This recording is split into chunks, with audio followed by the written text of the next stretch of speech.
মুজাদ্দিদুল মিল্লাত আল্লামা আশরাফ আলী থানভী রাহমাতুল্লাহ আলাইহি জঙ্গলার ভিতর দিয়ে হাঁটা শুরু করেছেন। হাঁটতে হাঁটতে কিছু দূর যাওয়ার পরে চোখ যখন সামনের দিকে গেছে, দেখতে পায় একটা বিশাল বড় রয়্যাল বেঙ্গল টাইগার একটা বাঘ আশরাফ আলীর দিকে দৌড়ায় আসতেছে। মানুষ তো বাঘ দেখলে ভয় পাইব কি পায় না? উনি তো আশরাফ আলী থানভী, উনিও তো ভয় পাইতেছে। মুজাদ্দিদুল মিল্লাত আশরাফ আলী থানভী বলেন, মালিক আমি তো তোমার দিনের কাজের জন্য তোমার উপর ভরসা করে বাসা থেকে রওনা দিয়েছি রে মালিক। তোমার দিনের কথা বলবো মানুষের সামনে গিয়ে গিয়ে, দিনের দাওয়াত পৌঁছানোর জন্য রে মালিক আমি বের হয়েছি বাসা থেকে। কিন্তু মালিক দেখা যায় একটা বাঘ আসতেছে, হয়তোবা কিছুক্ষণের মধ্যেই আমাকে সবল মারবে, আমাকে খেয়ে ফেলবে, দংশন করবে, আমাকে আক্রমণ করবে মালিক। এই বাঘের হাত থেকে তুমি আমাকে রক্ষা করো, এই বাঘের হাত থেকে তুমি আমাকে হেফাজত করো। যখন এই দোয়া আল্লাহর ওলি আশরাফ আলী থানভী হাত তুলে উপরের দিকে দোয়া করতেছে, এমন সময় বাঘ সামনে এসে বাঘের জবানটা খুলে গেছে, বাঘ আশরাফ আলী থানভীর সাথে কথা শুরু করেছে। বাঘ বলে,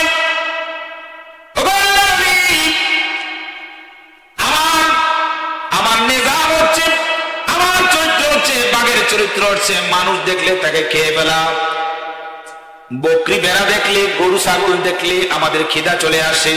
কিন্তু রে মালিক, কিন্তু রে আল্লাহর ওলি ও আশরাফ আলী থানভী, বাঘ কথা বলে, ও থানভী আমি তোমাকে খাওয়ার জন্য আসি নাই, দুপুরবেলা খানা খাইয়া আমি আমার জঙ্গলার ভিতরে আমার বাসায় ঘুমাইতেছিলাম। আমি যখন ঘুমে বিভোর, হঠাৎ করে হটলাইন চালু হয়ে গেছে, মালিকের পক্ষ থেকে আমার কাছে ঘোষণা আছে, বাঘ ও জঙ্গলার বাঘ শুয়ে থাইকো না, শুয়ে থাইকো না। আমার বন্ধু আশরাফ আলী থানভী আমার দিন প্রচারের জন্য ঘর থেকে বের হয়েছে, রাস্তা অতিক্রম করতে তার কষ্ট হইতেছে। এই দ্বিপরের রোদের ভিতরে জঙ্গলার মাঝখান দিয়ে সে হাঁটতেছে। ও বাঘ ঘরে বসে থাকিস না, যাও যাও আমার আশরাফ আলী থানভীর সামনে, তার কদমের সামনে গিয়া তোমার থুতুনিটা লাগাই দাও, তোমার গর্দানটা নিচু করে দাও, যাতে করে আমার ওলি আমার বন্ধু তোমার পেটের উপর আরোহণ করে গন্তব্যস্থান যাইতে পারে। আমার বন্ধু থানভী রহমতুল্লাহ আলাইহি যাতে কোন প্রকারের কষ্ট না হয়, যারে বাদ চলে যাও আমার বন্ধুর কাছে। ও আশরাফ আলী থানভী, ও গো আল্লাহর ওলি, আল্লাহর কুতুব, আল্লাহর বান্দা, আমি আপনাকে আক্রমণ করার জন্য আসি নাই, আমি আসছি আপনাকে গন্তব্যে পৌঁছায় দেওয়ার জন্য। ও আল্লাহর ওলি উঠেন, আমার পিঠে আরোহণ করেন। আমি এই তো গর্দানটা নিচু করে দিলাম, আমার পিঠে উঠে বসেন, আপনাকে জঙ্গলার উপরে নিয়ে আমি দিয়ে আসবো। আমার মালিক, আপনার মালিক, আসমানের মালিক, জমিনের মালিক, যার কথায় সূর্য ওঠে, যার কথায় সূর্য অস্তমিত যায়, যার কথায় চন্দ্র ওঠে, যার কথায় চন্দ্র ডুবে, যার কথায় সারা দুনিয়া চলে, ওই মালিকের হুকুম আপনাকে নিয়ে গন্তব্যে পৌঁছায় দিয়ে আসতে হবে। তাই আর বিলম্ব করবেন না, উঠে যান আমার পিঠের উপরে, আপনাকে নিয়ে আমি গন্তব্য দিয়ে আসি। সুবহান আল্লাহর ওলি আশরাফ আলী থানভী রাহমাতুল্লাহ আলাইহি বাঘের উপর উঠে বসছে। বাঘের শরীর অনেক পিচ্ছিল হয়, অনেক পিছলা হয়, পিছলা বাঘের শরীরের পশমগুলি পিছলা পিছলা হয়। আল্লাহর ওলি মুজাদ্দিদুল মিল্লাত আল্লামা আশরাফ আলী থানভী রাহমাতুল্লাহ আলাইহি বাঘের উপর উঠে বসছে। এবার বাঘ যখন হেলে দুলে হাঁটা শুরু করছে, আল্লাহর ওলি বাঘের পিঠের উপরে বসে থাকতে পারে না, মনে হয় যেন ডানে পড়ে যায়, একবার বামে পড়ে যায়, ডানে পড়ে যায়, বিশাল এক অসমস্যা হয়ে যাচ্ছে। মালিক আকাশ থেকে আর আজিম থেকে এই ঘটনা দেখতেছে, যখন সুবহানাল্লাহ, হঠাৎ করে এক কদম দুই কদম করে হঠাৎ করে দেখা যায় একটা অজগর সাপ সামনের দিকে ফেনা তুলে সামনে আসতেছে। মনে হয় যেন কিছুক্ষণের ভিতরে আল্লাহর ওলি আশরাফ আলী থানবীকে দংশন করে দুনিয়া থেকে বিদায় করে দিবে। এত বড় অজগর সাপ, এত বড় বিদ্যুৎ সাপ, আল্লাহর ওলি আশরাফ আলী দেখে ভয় পেয়ে গেছে। আবার ওই বাঘকে দেখার সময় যেমনি ভাবে আল্লাহর ওলি আল্লাহর কাছে দোয়া করতেছিল হাত তুলে আকাশের দিকে, এবারও আগের মতো আবার দোয়া শুরু করেছে, মালিক বাঘের হাত থেকে বাঁচাইলা, এখন তো দেখতেছে আবার অজগর সাপ বিষধর সাপ আসতেছে। মালিক তুমি বাঘের সামনে থেকে বাঘ থেকে যেভাবে আমাকে উদ্ধার করেছো রে মালিক, এখনো ফরিয়াদ করি তুমি এই সাপের হাত থেকে, সাপ থেকেও তুমি মালিক আমাকে রক্ষা করবা। এইভাবে যখন দোয়া শুরু হয়েছে, বিষধর সাপ সুমুল মেরে উপরের দিকে তাকিয়ে আছে।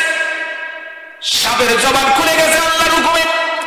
সাপ আল্লাহর ওলির সাথে কথা বলে, ও আশরাফ আলী, ও থানবী, আমি তোমাকে দংশন করতে আসি নাই।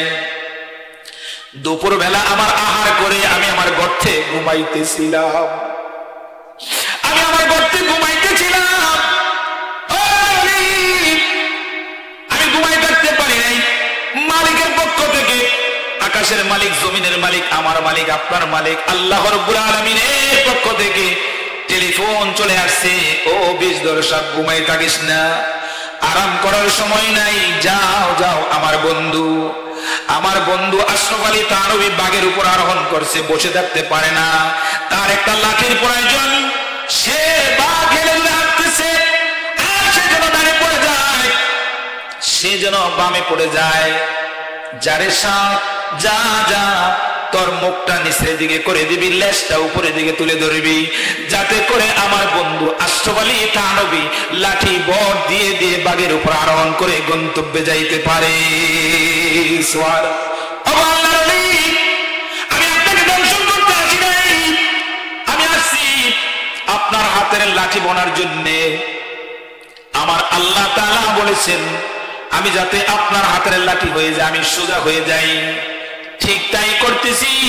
আমার মুখটা, আমার জবানটা নিচের দিকে দিয়ে দিলাম, আমার লেজটা উপরে করে দিলাম। আপনি বাঘের উপরে বসেন, ডানে যখন যাবেন, বামে যখন যাবেন, মনে হয় পড়ে যাবেন, না না আপনি পড়ে যাবেন না, আমার লাঠিতে বর করবেন। এইভাবে করতে করতে আপনাকে গন্তব্যে পৌঁছায় দেওয়ার জন্য আমার মালিক আমাকে বলেছে, লা ইলাহা ইল্লাল্লাহ,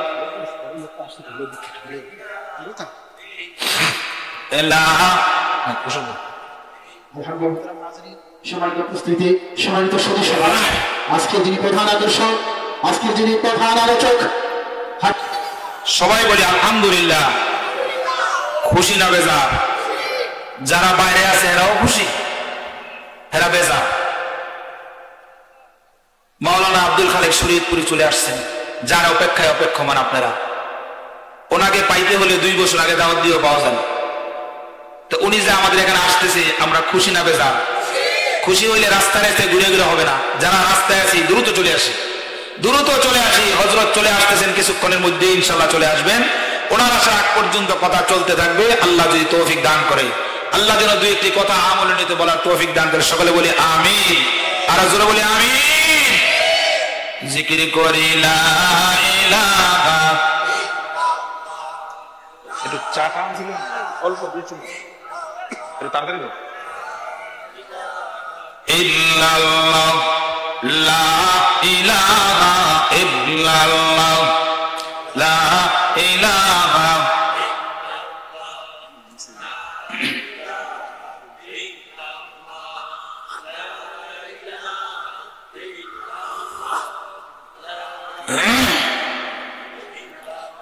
ওই মদিনা বহু দূর, কেমনে যাব জানি না। দয়াল দয়া করে পুরাও মনের বাসনা, লা ইলাহা ইল্লাল্লাহ, লা ইলাহা। জোরে জোরে সবাই, লা ইলাহা ইল্লাল্লাহ।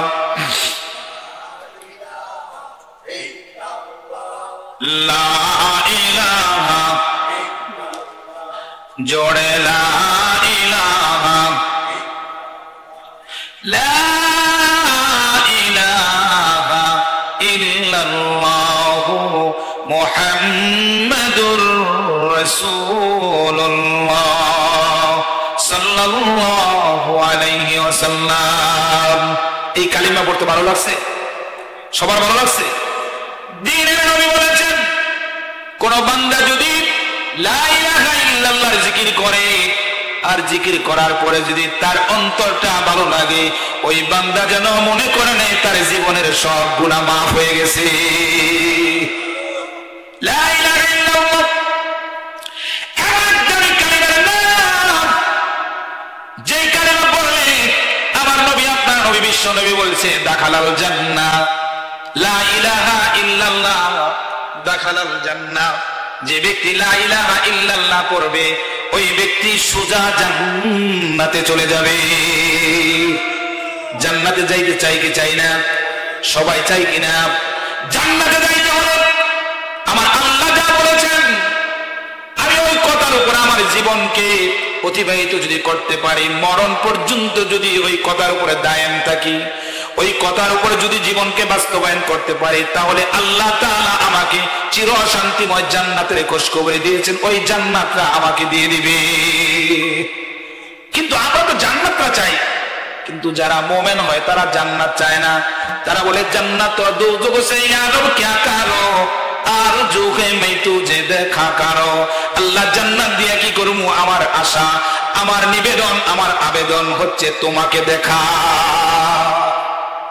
আল্লাহ তাআলা বলেন সবচেয়ে বড় নিয়ামতের নাম, দুনিয়াতে যত সুখ আছে সমস্ত সুখ যদি একত্রিত করা হয়, আখিরাতের সমস্ত সুখ যদি একত্রিত করা হয়, আল্লাহ তাআলার দিদারের চেয়ে অনেক অনেক কম হবে, তার দিদারের সমান হবে না। আল্লাহ তাআলার দিদার এত দামি, ওই দিদার যারা পেয়ে যাবে তাদের দুনিয়া আখিরাত শান্তির হয়ে যাবে। হাশরের দিন আল্লাহ তাআলা বলবে আমতাজুল ইয়াউমা আইয়ুহাল মুজরিমুন, আমার নেককার বান্দাদের থেকে আলাদা হয়ে যাও। যারা বদকার ওই সমস্ত বান্দাগুলি আলাদা হয়ে যাও, যারা নেক বান্দা তারা একদিকে চলে যাও। ওই দিন হাশরের ময়দানে যারা আজকের এই মজলিসে উপস্থিত, আজকে যারা লা ইলাহা ইল্লাল্লাহ জিকির বলে অন্তরটা ঠান্ডা হয়ে গেছে, শান্তি পাইলাম, আল্লাহ তাআলা ওই দিন আমাদেরকে আরশের ছায়ার নিচে জায়গা করে দিবেন। জোরে কোন সুবহানাল্লাহ। আমরা জান্নাতের পথিক, আমরা তো জান্নাতেই ছিলাম। আমার মা, আমার বাবা আদম এবং হাওয়া তারা তো ওই জান্নাতে ছিল, আমরা তো জান্নাতি ঘরের সন্তান। কথা ঠিক না বেঠিক? আমরা তো আবার ওই ফিরা ওই জান্নাতে যাইতে চাই। জান্নাতে যাইতে হলে জান্নাতের কিছু কাজ কাম আছে কি নাই? জোরে বলেন। তাইলে সেই কাজ যদি করতে হয় মাহফিলে আসতে হবে কি হবে না? মাহফিলে আসা লাগবে কি লাগবে না? এই বাইরে দাঁড়ায় রয়েছেন কি আপনারা? হযরত চলে আসার পরেও যদি বসে থাকেন, তাহলে হযরত চলে গেলে আসবেন? আল্লামা আব্দুল খালিক শরীয়তপুরে চলে আসছেন, উনাকে দেখার জন্য গত এই কিছুদিন আগে নভেম্বরে 25-26 তারিখ, 26 তারিখে আমাদের হামসাদের মাহফিলে এত মানুষ হয়েছে, উত্তর সাইডের টিনের বেড়া ভাঙ্গা মানুষ রাস্তা ঘুরে গেছে। সুবহানাল্লাহ। কোন সময় বেড়া ভাঙ্গা সাইডে পড়বো? আর এর তো কত বড় লম্বা প্যান্ডেল ছিল হামসাদি মাসার প্যান্ডেল। তো হযরত যেহেতু চলে আসছেন, কথা লম্বা করা যাবে না, এখানে শেষ করতে চাই। আমি যেই কথাটা বলতেছিলাম সেই কথাটা 2 মিনিটে শেষ করে দেবো ইনশাআল্লাহ। আমি জানি আমার বাইরে আরো 2-3টা মাহফিল থাকে, আজকে মনে হয় ইয়াতে নলছর যাওয়ার কথা নাকি? নলছর যাইবো আলহামদুলিল্লাহ। এরপরে যে কোন সর যায় কথা জানি না, আল্লাহই ভালো জানে। কারণ এই বক্তাদের জীবনটাই এরকম। আপনারা তো মনে করেন যে কত শান্তি, কত কি, মাগের সামনে কথা বলে দেখেন কত কষ্ট লাগে, কত কষ্ট লাগে, নিতে চায় না মাহফিল। এরপরে জোর করে হুজুর আমার এই তারিখটা দেন। আমি তো কত সময় খাতার ডায়েরির সামনে থাকি, আমি অনেক সময় দেখছি এরকম কোনো খালি নাই, বলে হুজুর নিতে হবে, নেন হুজুর এই দাওয়াতটা নেন, নেন হুজুর, লইতে লইতে এমুক সময় আসরের পরে জোহরের পরে তারপরে একটু নেন হুজুর। এরকম পাগল বানায় ফেলায় বক্তাদের। আর এদের মতো যাদের চাহিদা আল্লাহ তাআলা দিছে তাদের তো আরো বেশি ডিমান্ড। আমরা অনেক সময় 2-3টা মাহফিল করা লাগে, 3 মাহফিল করা লাগে। নাঙ্গলবন এক মাহফিল, এরপরে বিলমারদ এক মাহফিল, এরপরে নুনের টেকে এক মাহফিল, একদিনে 3টা মাহফিল। দৌড়াতে দৌড়াতে জীবন শেষ। আল্লাহ তাআলা এই সমস্ত বক্তাদেরকে জবানে বরকত দান করো, হায়াতে বরকত দান করো, সকলে বলে আমিন। রাসূলের মহব্বত আমাদের লাগবে, রাসূলের মহব্বত ছাড়া একটা লোক জান্নাতে যাইতে পারবো না, কথা ঠিক না বেঠিক? তাই রাসূলকে কোথায় পাবো? রাসূল কি দুনিয়া আছে? এখন দুনিয়ায় নাই। তো রাসূল চলে যাওয়ার পরে এই সুন্নাত কিভাবে কায়েম হবে? এর জন্য রাসূল বলেছে আল উলামা ওয়ারাসাতুল আম্বিয়া, আম্বিয়ার ওয়ারিস হচ্ছে এই ধরনের উলামায়ে কেরাম। আল্লাহ নবী বলে গেছেন আমি যেদিন থাকবো না দুনিয়াতে, ওই দিন উলামায়ে হক্কানি রব্বানীদের সামনে গিয়ে বসবা, তাদের জবান থেকে কোরআন এবং হাদিসের আলোচনা শুনবা, তো তাদের জবান থেকে শোনো না, তোমরা যেন আমি রাসূলের জবান থেকে শুনতেছো। সুবহানাল্লাহ। শুধু তাই নয়, আল্লাহ নবী বলেছেন আমার সামনে সাহাবায়ে কেরাম তোমরা বসে বসে কোরআন হাদিসের আলোচনা যেমনি শুনতেছো, শুনে শুনে তোমাদের আমল যেমনি বাড়ি হইতেছে, আমার সাহাবীরা শোনো, আমি নবী যেদিন থাকবো না, আমার আখেরি উম্মতেরা ওই দিন আমার হক্কানি উলামায়ে কেরামের সামনে বসে বসে আলোচনা শুনলে, আমি রাসূলের সামনে বসে আলোচনা শোনার জন্য যেমনি ভাবে তোমরা সওয়াবগুলি পাইতেছো, আর ওই দিন উলামায়ে হক্কানি রব্বানীদের সামনে বসে আমার যেই সমস্ত উম্মতেরা আলোচনা শুনবে, তাদের আমলনামাও তোমাদের মতো বাড়ি হইতে থাকবে। এজন্য রাসূলের সুন্নাত দিয়ে আমার সমস্ত আমল সাজাইতে চাই। রাজি আছেন ইনশাআল্লাহ? খাওয়া দাওয়া, ওঠা বসা, মুআমালাত, মুআশারাত যত কিছু আছে সব কিছুর মধ্যে সুন্নাত আছে। বাথরুমে যাইতে সুন্নাত তরিকা আছে, বাথরুমেতে বের হতে সুন্নাত তরিকা আছে, আছে কি নাই? মসজিদে যাইতে আছে, মসজিদে বের হতে আছে, ঘরে ঢুকতে আছে, ঘর থেকে বের হতে আছে, জামা পরিধানের সময় সুন্নাত আছে, জামা খোলার সময় সুন্নাত আছে, জুতা পরিধানের সুন্নাত আছে, জুতা খোলার সুন্নাত আছে, আছে কি নাই? খাবার দাবারের সময় সুন্নাত আছে কি নাই? এই সমস্ত বিস্তারিত ব্যাখ্যা দিতে গেলে অনেক লম্বা সময়। আমাদের মুক্তাসার কালাম হচ্ছে এই, আমরা যেই কাজই করবো রাসূলের সুন্নতের তরিকা অনুযায়ী করবো। রাজি আছেন না ইনশাআল্লাহ? হুকুম আল্লাহর তরিকা রাসূলের, রাজি আছেন ইনশাআল্লাহ? সব কিছু রাসূলের তরিকা অনুযায়ী করতে পারি। আমলের মধ্যে আমার নানুপুর হযরত রাহমাতুল্লাহ আলাইহি বলেছেন সমস্ত আমলের মধ্যে মেরিন মদিনার সিল লাগাইবা, যদি মেরিন মদিনার সিল না লাগে একটা আমল আল্লাহর দরবারে কবুল হবে না।